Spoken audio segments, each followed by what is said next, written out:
Hello दोस्तों, नमस्कार। Study portal में आप सबका स्वागत है। मैं आपका साथी और गाइड डॉक्टर विजय। दोस्तों, आज केवीएस के अंदर टीजीटी की वैकेंसी जो 2020 में आने वाली है उसके बारे में बात करेंगे। वैकेंसी कब आ सकती है, क्वालिफिकेशन क्या चाहिए, टीजीटी के कौन से सब्जेक्ट की वैकेंसी आएंगी, टोटल कितनी पोस्ट हो सकती हैं, केवीएस टीजीटी का एग्जाम पैटर्न क्या होगा, सब्जेक्ट से क्वेश्चन क्यों नहीं आते हैं, कौन से सब्जेक्ट के क्वेश्चन आएंगे, तमाम चीजों पर बात करेंगे।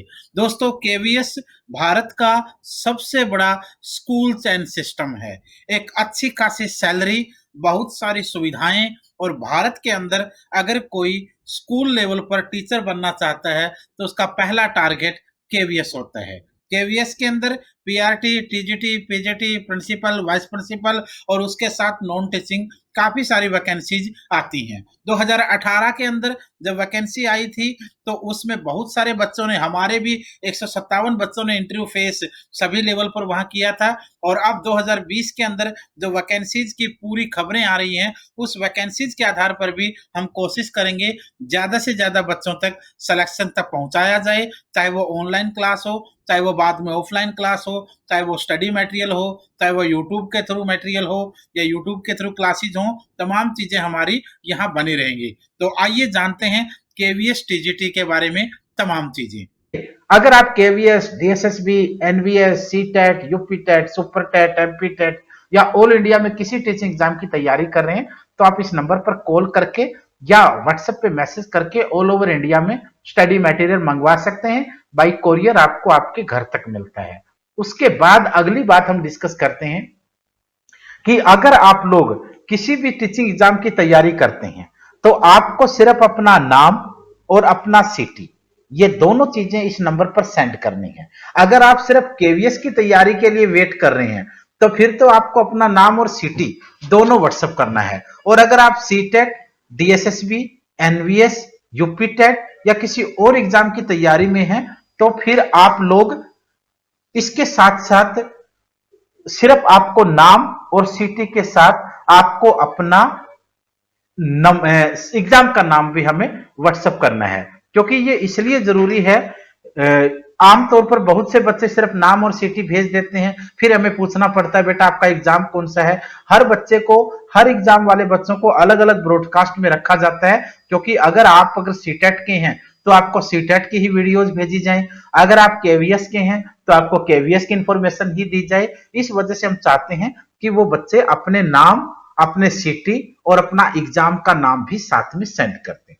सबसे पहले केवीएस की वैकेंसी आएगी कब? दोस्तों, 2018 के अंदर केवीएस की PRT, TGT, PGT, principal, vice principal सब प्रकार की वैकेंसी आई थी।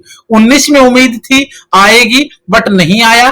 20 के अंदर जब तैयारियां शुरू हुई तो सरकार ने और एचआरडी मिनिस्टर ने आदेश भी दे दिया था, लेकिन उसके बाद देश के अंदर कोरोना की स्थिति आई और पूरे देश में लॉकडाउन हो गया। और इस लॉकडाउन के बाद अब जो है आरटीआई से भी खुलासा हुआ है और एचआरडी मंत्रालय का भी आदेश आ चुका है। केंद्रीय विद्यालय संगठन ने भी ये आप लोगों को इस तरीके के हिंट दिए हैं कि जितनी भी वैकेंसी, जितनी भी पोस्ट खाली हैं, उनकी वैकेंसीज किस तरीके से निकालनी है, किस विभाग में कितनी पोस्ट होंगी, कौन सी पोस्ट पे कितने लोगों को लेना है, वो सारी तैयारियां हो रही हैं। और किसी भी समय वैकेंसी आ सकती है। हालांकि कुछ लोग ये कहेंगे सर एक तो 1 महीना पहले भी सुन रहे थे कि कभी भी आ सकती है। अब दोस्तों, ऐसा तो कोई भविष्य के गर्भ में झांक कर तो नहीं देखा जा सकता, लेकिन उम्मीद ये है बोर्ड की तरफ से, एचआरडी मंत्रालय की तरफ से, हर तरफ से ये कहा जा रहा है कि जैसे लॉकडाउन के बाद जरा सी भी स्थिति ठीक होगी हम वैकेंसी को आउट कर देंगे। क्योंकि एक चीज देखिए, न डीएसएसबी रुक रहा है, अपनी वैकेंसियां लिस्ट आउट कर रहा है, न हरियाणा के अंदर कितनी सारी वैकेंसीज की लिस्ट आउट हो चुकी है। अलग अलग जगह, हर जगह ये चीज चल रही है। तो अब कभी भी वैकेंसी आपके लिए आ सकती है, इसमें कोई दो राय नहीं है। हाँ, इतना जरूर है 2020 के अंदर वैकेंसी 101% है। और उस वैकेंसी के लिए अगर आप लोगों को फाइट करना है तो ये देखकर नहीं करना है कि आज वैकेंसी आई, कल फॉर्म भरेंगे, 10 दिन बाद फिर हम सोचेंगे पढ़ना कि नहीं पढ़ना है, फिर देखेंगे चलो एडमिट कार्ड के समय स्टडी करें। ऐसा नहीं है। कम से कम 5-6 महीने आपके पास इस जबरदस्त कंपटीशन को फाइट करने के लिए होने चाहिए। और अगर इतना समय आप देना चाहते हैं तो आप अभी से शुरू हो जाइए। कि अगर वैकेंसी इतनी जल्दी आने की उम्मीद है तो फिर तो 4-5 महीने हमारे पास तैयारी के हैं और उसमें आप क्या करेंगे, आप कोचिंग लें या सेल्फ स्टडी लें। बिल्कुल मैं आपको एक निष्पक्ष बात यहां पर शेयर करना चाहता हूं, क्योंकि हजारों लाखों बच्चों के यही कमेंट, यही मैसेज और कॉल पे और सेंटर में भी यही क्वेश्चन होते हैं, कोचिंग लें या सेल्फ स्टडी। दोस्तों अगर बाद में आपको जब वैकेंसी आएगी उस समय के बाद अगर आपको कहीं कोचिंग जाना है तो आप जा सकते हो, लेकिन आज ही अगर आप किसी कोचिंग में जाएंगे तो ये हम सब जानते हैं, क्योंकि दिल्ली जैसे शहरों में अगर ये सिचुएशन है जो मैं बताने वाला हूं तो फिर बाकी शहरों में तो आप समझ सकते हो क्या हालात रहे होंगे। अगर आज आप किसी सेंटर से जाके पूछोगे, हम सभी उसी में आते हैं, आज भी अगर जाके, ये बड़ी कड़वी सच्चाई है, हालांकि कुछ लोग नाराज होंगे इससे, बट कोई फर्क नहीं पड़ता है, हजारों लाखों बच्चों की भावनाएं और उनका जो विश्वास है वो हम बरकरार रखना चाहते हैं। अगर आज किसी सेंटर के पास आप जाओगे कि सर मुझे केवीएस की कोचिंग लेनी है, तो वो आपको मना नहीं करेगा, लेकिन उसके पास बैच नहीं है।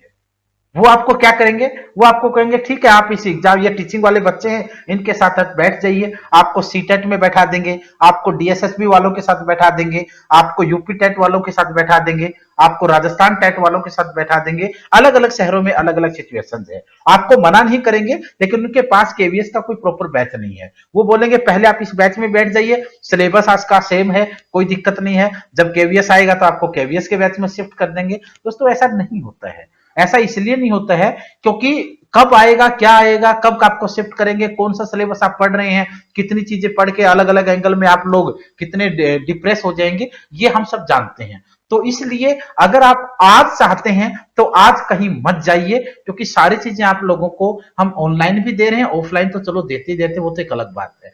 दूसरी बात रही सेल्फ स्टडी की, कोचिंग करें या सेल्फ स्टडी करें, ये दोनों ही चीजें आपकी कैपेसिटी के ऊपर डिपेंड है, आपके आर्थिक संसाधनों पर डिपेंड है, आपके समय पर आधारित है और आपकी तैयारी पर आधारित है। ये सारी चीजें इसलिए हैं क्योंकि अगर आपके पास, आपको लगता है कि आपके पास समय है, आप 1-2 घंटा जाना, 1-2 घंटा आना और फिर 3-4 घंटे कोचिंग में बिताना, अगर आपके पास लगभग 5 से 6 घंटे एक्स्ट्रा हैं फिर तो आप ज्वाइन कर सकते हैं। अगर आप जॉब कर रहे हैं, अगर आप गृहिणी हैं, अगर आप किसी गांव में रहते हैं, अगर आप किसी ऐसे शहर में रहते हैं जहां अच्छी कोचिंग नहीं है, तो फिर आपको, मुझे नहीं लगता कि आपको कहीं ज्वाइन करना चाहिए। ऑनलाइन वगैरह में कुछ नहीं होता है, क्योंकि जो बच्चे ये कह के, जिन बच्चों के पैसा ले लिया जाता है कि ऑनलाइन कोचिंग ज्वाइन कर लीजिए, उसमें कुछ नहीं होना है, क्योंकि जो क्लासेज आपको ऑनलाइन यूट्यूब पे या दूसरे प्लेटफॉर्म पे दी जाती हैं वो तो आपको फ्री ऑफ कॉस्ट ऑनलाइन हम सब दे ही रहे हैं ना। कौन सी क्लास है जो आपको समझ नहीं आती, सभी तो लेक्चर्स आपको ऑनलाइन यूट्यूब के ऊपर फ्री ऑफ कॉस्ट मिल रहे हैं। तो फिर ऑनलाइन का तो उसका, क्योंकि वो इन्वायरमेंट ही नहीं बन पाएगा ना, आप कुछ पूछ पाएंगे, 1000 बच्चों के क्वेश्चन कमेंट में आएंगे, वो कमेंट उनका लेंगे जिनका उनको आसान लगेगा या फिर जिनका उनको प्रॉब्लम ही क्रिएट नहीं करेगा, तो उसका कोई मतलब नहीं है। आप सेल्फ स्टडी से मैं मानता हूं कि हर एग्जाम को आसानी से क्रैक किया जा सकता है, जिससे समय की बचत होती है, आर्थिक संसाधनों की बचत होती है, कंसंट्रेशन ज्यादा आपका हो सकता है, और उसके साथ साथ आप अपने जॉब के साथ, घर के काम के साथ, कहीं भी देश के किसी भी कोने में, गांव में, घर में बैठ करके आप इजीली कर सकते हैं। तीसरी बात जो है वो तैयारी के लिए कितना समय चाहिए। दोस्तों ये बड़ा मुश्किल सवाल होता है, और ये सवाल इतना मुश्किल है ना, इसका जवाब इससे भी मुश्किल है, क्योंकि ऐसे ही अपनी मर्जी से कुछ भी बोल दे वो चीज एक अलग है, लेकिन ऐसे क्वेश्चनों का जवाब जिम्मेदारी के साथ देना बहुत टफ होता है। कितना समय चाहिए, अगर आपकी तैयारी पहले है तो कम समय में काम चल जाएगा। अगर आपने हथियार अब उठाए हैं कि चलो भाई सिलेक्शन लेते हैं टीचिंग लाइन में, फिर आपको ज्यादा टाइम लगेगा। लेकिन ये मैं मान के चलता हूं कि अगर आपको सिलेक्शन लेना है तो कम से कम 4 से 5 महीने आपके पास जम के होने चाहिए, जिसमें आप पूरा सिलेबस को कवर करें, फिर उसको रिवाइज करें, उसके बाद उसके प्रैक्टिस करें, तो आपको 4 से 5 महीने का, क्योंकि सब्जेक्ट भी बहुत से होते हैं ना। आमतौर पर टीजीटी में तो चलो, केवीएस में इन लोगों ने एक प्लेटफॉर्म सा बना रखा, अलग सा पैटर्न, लेकिन बाकी टीचिंग एग्जाम में भी तो आप देखिए, तो इसलिए कंपटीशन टफ है, सिलेबस काफी वाइड है, और आपके पास टाइम भी, हम कभी कभी बीच में छुट्टियां लग जाती हैं, तबीयत खराब हो जाती है और शेड्यूल में व्यस्त हो जाते हैं,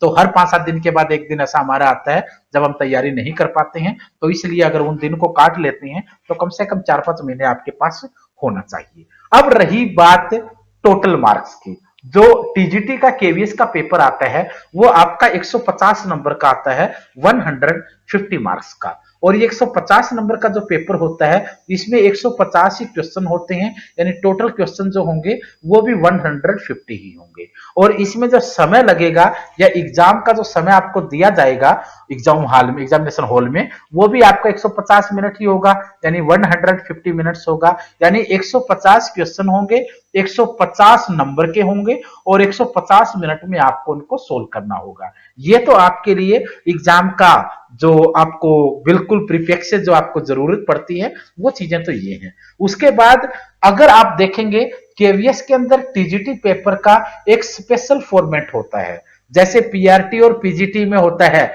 सब्जेक्ट और आपका जनरल पेपर, वो फॉर्मेट नहीं होता है। केवीएस में टीजीटी का एक स्पेशल फॉर्मेट होता है। ये मैं उन सब्जेक्ट की बात कर रहा हूं जिनमें KVS TGT Hindi, TGT English, TGT math, TGT science, TGT SST, ये उन सब्जेक्ट की बात कर रहा हूं, मिसलेनियस वाले सब्जेक्टों की बात यहां नहीं हो रही है। तो इसमें एक स्पेशल फॉर्मेट होता है क्योंकि there is no subject related portion, क्योंकि यहां पर कोई सब्जेक्ट रिलेटेड पोर्शन नहीं होता है।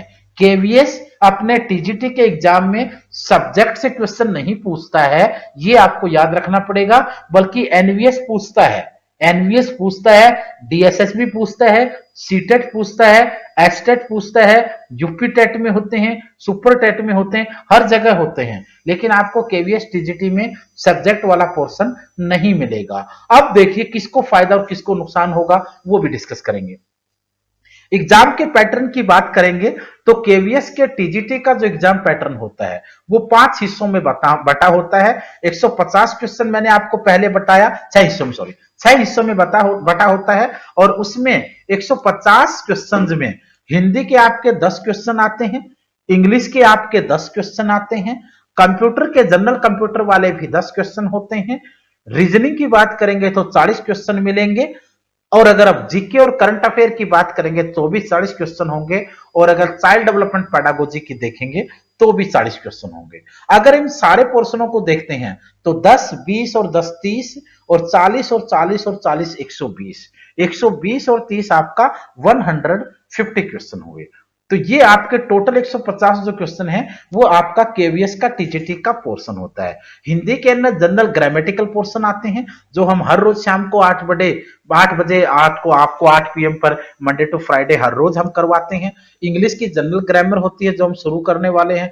कंप्यूटर के जनरल क्वेश्चन है जिसकी कई वीडियोस हमने दे रखी हैं। रीजनिंग की कल भी हमने नंबर सीरीज की लाइव क्लास पूजा मैम ने आपको करवाई है। जीएस जीके की कम से कम 700 से ज्यादा वीडियोज हमने बना रखी हैं। 6 महीने की करंट अफेयर 4-5 दिन पहले पूजा मैम ने आपकी 2 घंटे की आपको अपलोड की जिसमें पूरे 6 महीने के करंट अफेयर है। और चाइल्ड डेवलपमेंट पेडागोजी के 40 लेक्चर मेरे आपको इस चैनल पर मिल जाएंगे। समय समय पर हम हर रोज आपको और भी देते रहते हैं। अब इसमें देखिए, इसमें जहां तक ये पोर्शन है ना आपका, ये वाला जीके और जीएस वाला, ये वाला जो पोर्शन है ये थोड़ा सा भेदभाव करता है। बच्चे ये मानते हैं और हम भी मानते हैं। क्यों मानते हैं? हालांकि बोर्ड ने जो रुचि थ्योरी बनाई है, लगाई है, वो उनका अपना सही है।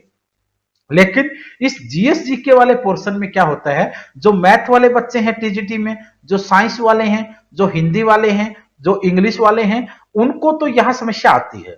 लेकिन जो एसएसटी वाले बच्चे हैं उनको यहां फायदा होता है क्योंकि एसएसटी में वो हिस्ट्री, ज्योग्राफी, पॉलिटिकल साइंस और इकोनॉमी पढ़ते हैं और वही आपके जीएस जीके वाले पोर्शन में होता है। तो यहां उनको थोड़ा फायदा निकलता है और बाकियों को थोड़ा सा नुकसान होता है। लेकिन आप अगर अपने सब्जेक्ट में फाइट करेंगे तो फिर कोई दिक्कत नहीं है, क्योंकि आप अगर साइंस के हैं तो ये सभी साइंस के बच्चों के लिए मुश्किल है, तो आप तो अपने सब्जेक्ट में फाइट करेंगे ना। अगर आप इंग्लिश के बच्चे हैं तो ये तो सभी इंग्लिश के बच्चों के लिए मुश्किल है, तो आप तो अपने इंग्लिश में फाइट करेंगे, आप एसएसटी वाले से थोड़ा फाइट करेंगे, तो वहां आपके लिए कोई समस्या नहीं होने वाली है। तो दोस्तों ये 100 चीजें थी जिन चीजों को मैं आपके साथ साझा करना चाहता था, क्योंकि बहुत से बच्चे जो एनवीएस में भी अप्लाई करके बैठे हैं या फिर डीएसएसबी का वेट कर रहे हैं या फिर वो केवीएस में अप्लाई के लिए तैयारी कर रहे हैं एग्जाम के लिए, उन लोगों की रिक्वेस्ट के ऊपर, उन लोगों के बार बार बोलने के ऊपर मुझे लगा कि मैं आप लोगों के साथ ये चीजें साझा करूं, क्योंकि आपको चीजें सारी मिल जाती हैं, ऑनलाइन पे मिल जाती हैं, नेट पे आपको सब चीजें मिलती हैं, क्लासेज में आपको हम सब बता देते हैं। लेकिन बहुत से बच्चे हैं जो वहां छूट जाते हैं और इतनी आसान भाषा में उन लोगों को ये चीजें मिल नहीं पाती हैं। अगर आपको लगता है कि हमने आप तक ये सारी चीजें आसान भाषा में समझाने की कोशिश की है, तो आप लाइक तो करेंगे, कमेंट करके हमें बताएंगे जरूर। और दूसरी चीज रही कि एक स्पेशल फॉर्मेट जो है वो केवीएस का टीजीटी एग्जाम का होता है, ये मैं आपको दोबारा भी बता रहा हूं। और दूसरी बात, आप अपना नाम, अपने सिटी का नाम और एग्जाम का नाम हमें व्हाट्सएप जरूर करें। और अगर आप लोग तैयारी कर रहे हैं, अगर आपको सिलेक्शन लेना ही है, चाहे सीटेट पास करना है, चाहे एनवीएस क्रैक करना है, चाहे केवीएस की तैयारी करनी है, चाहे डीएसएसबी को टारगेट रखा है, चाहे यूपी टेट के लिए लगे हुए हैं, चाहे उत्तराखंड टेट के लिए लग रहे हैं, चाहे हरियाणा के अंदर आरोही स्कूल या एचएसएससी की टीचिंग वैकेंसी है या एसटेट जैसे एग्जाम है, तो आप लोग स्टडी मटेरियल ऑर्डर कर सकते हैं। जिस दिन आप ऑर्डर करेंगे उसी दिन आपको कोरियर से डिस्पैच कर दिया जाएगा, आपको स्लिप शेयर कर दी जाएगी। हम चाहते हैं कि हर बच्चे की तैयारी बड़ी सॉलिड तरीके से हो, ताकि सिलेक्शन और एग्जाम का पास होना सुनिश्चित हो पाए। धन्यवाद, शुभकामनाएं।